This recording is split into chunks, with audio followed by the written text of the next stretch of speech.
Rajesh law centre में आप लोगों का स्वागत है। आज हम लोग चर्चा करेंगे कृषि भूमि में पोतों का हक। ठीक है, कृषि भूमि में पोतों का हक। कृषि भूमि में पोतों का हक का मतलब है कि उनके बाबा जी की मृत्यु होने पे, जिसको कहीं कहीं दादाजी भी कहते हैं, यानी पापा के पापा की मृत्यु होने पे, यानी पिताजी की मृत्यु होने पे पोते का क्या कृषि भूमि में हक होता है या नहीं, क्या उत्तराधिकार में पोते को भी मिलेगा संपत्ति या नहीं मिलेगा, इसी पे हम लोग चर्चा करेंगे। सबसे पहले आप लोग चैनल पर यदि नए हैं तो चैनल को सब्सक्राइब कर लीजिए और वीडियो को लाइक शेयर कमेंट करते रहिए। चैनल को सब्सक्राइब कर लेने से कोई भी वीडियो जैसे ही डाला जाएगा सबसे पहले आपके पास नोटिफिकेशन पहुंच जाएगा और आप उसको देख सकेंगे। ठीक, हमारे यहाँ पीसीएसजे, एचजेएस, एपीओ की भी तैयारी कराई जाती है। किसी भी स्टेट का जुडिशरी का एग्जाम हो या एपीओ का एग्जाम हो, सब तैयारी कराई जाती है। आप या लॉ से जुड़ी हुई जितनी भी तैयारियां हैं लगभग सब तैयारी कराई जाती है हमारे यहाँ। आप अपनी सुविधानुसार इस नंबर पर संपर्क करके लाभ ले सकते हैं।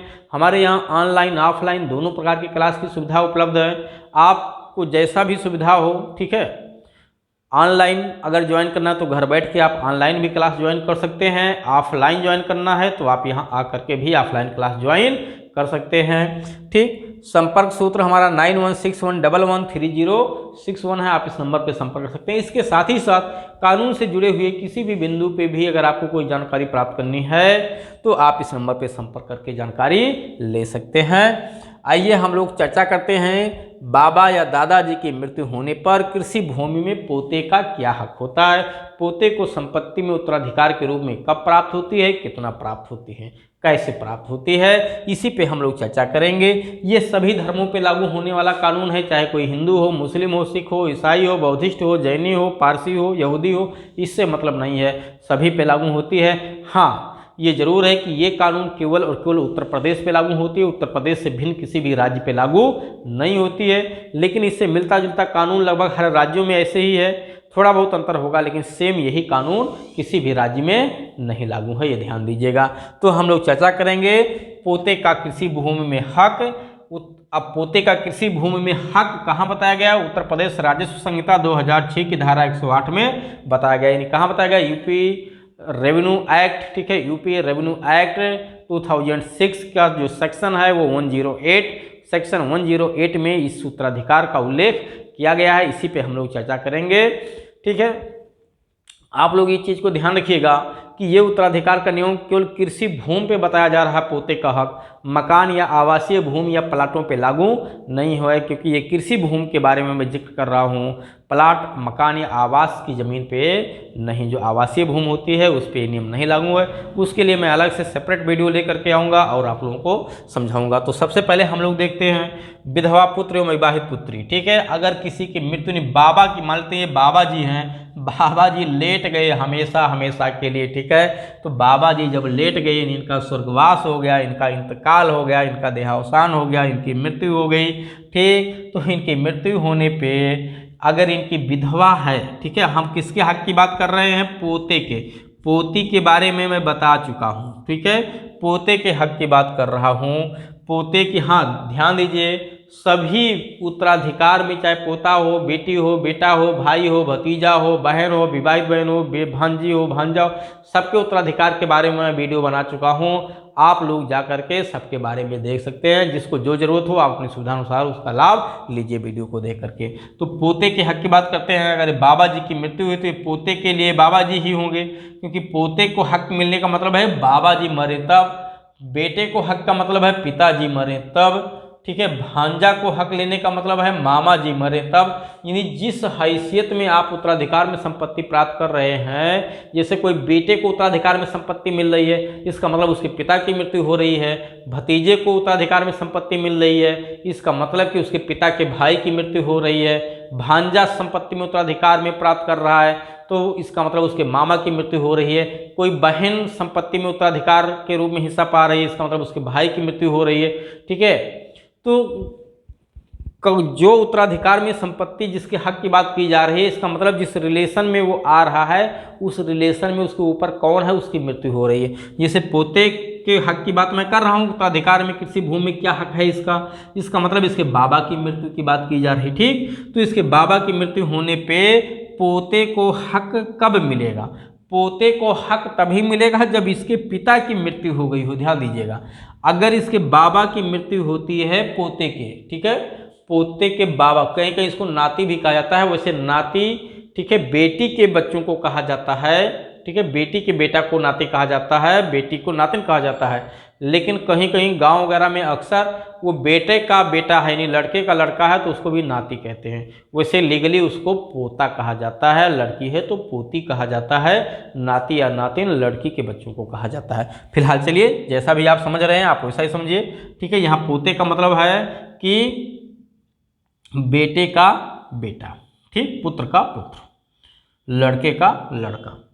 तो पोते को हक तभी मिलेगा जब इसके बाबा की मृत्यु हुई हो और उनकी विधवा भी मर चुकी हो, यानी वो विधवा हो, विधवा है, ठीक है, तभी इसको पोते को मिल जाएगा। इनकी अविवाहित बेटी भी है, ठीक है, इनकी अविवाहित बेटी भी है, इसका मतलब कि ये इसकी बुआ, पोते की क्या हुई? बुआ हुई।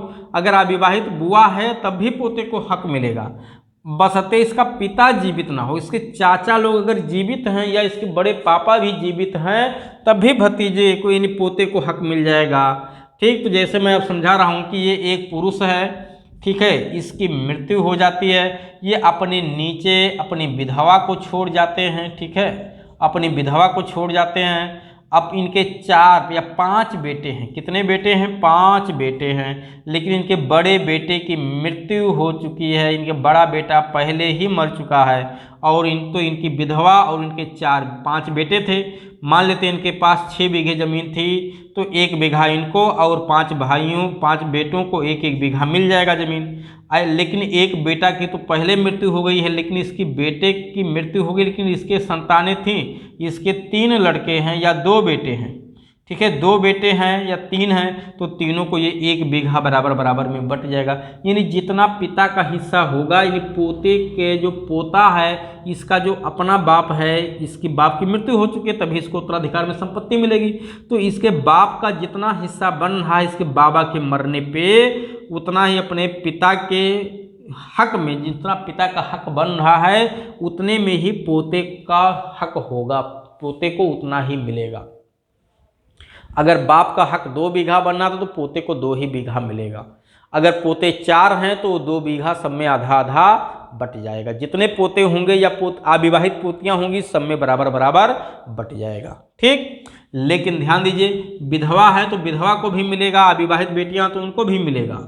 लेकिन अगर पुत्र जीवित हैं तो पुत्र के पुत्र को नहीं मिलेगा, यानी बच्चों को ये जो मृतक है इसके जो बेटे हैं इसके बेटे को हक तो मिलेगा, लेकिन बेटे के बेटों को या बेटियों को नहीं मिलेगा। कब? जब इसका बेटा जीवित हो। अगर बेटा मर चुका है, ठीक है, यानी कोई ऐसा बाप जिसका बेटा पहले मर चुका हो लेकिन उसके बेटे के बच्चे हैं, तो उसके मरने पे उसके बेटे के बच्चों को भी हक जरूर मिलेगा, चाहे किसी को मिले या ना मिले। ये ध्यान दीजिएगा। तो पोतों को हक जरूर मिलता है, बाबा के मरने पे पोतों को हक जरूर मिलता है। अगर उसके बाप की मृत्यु हो गई है तो, अगर उसके पिता की मृत्यु नहीं हुई है तो पोतों को कुछ भी नहीं मिलता है। ध्यान दीजिएगा, पोतों को तब मिलता है जब उसके बाबा के मरने से पहले उसके पिता की मृत्यु हो गई हो और उसके बाद उनके बाबा की मृत्यु हो। लेकिन बाबा पता चला सारी ज़मीनें बेच चुके हैं, सारी ज़मीन किसी को वसीयत कर चुके हैं, तब पोता को कुछ नहीं मिलेगा।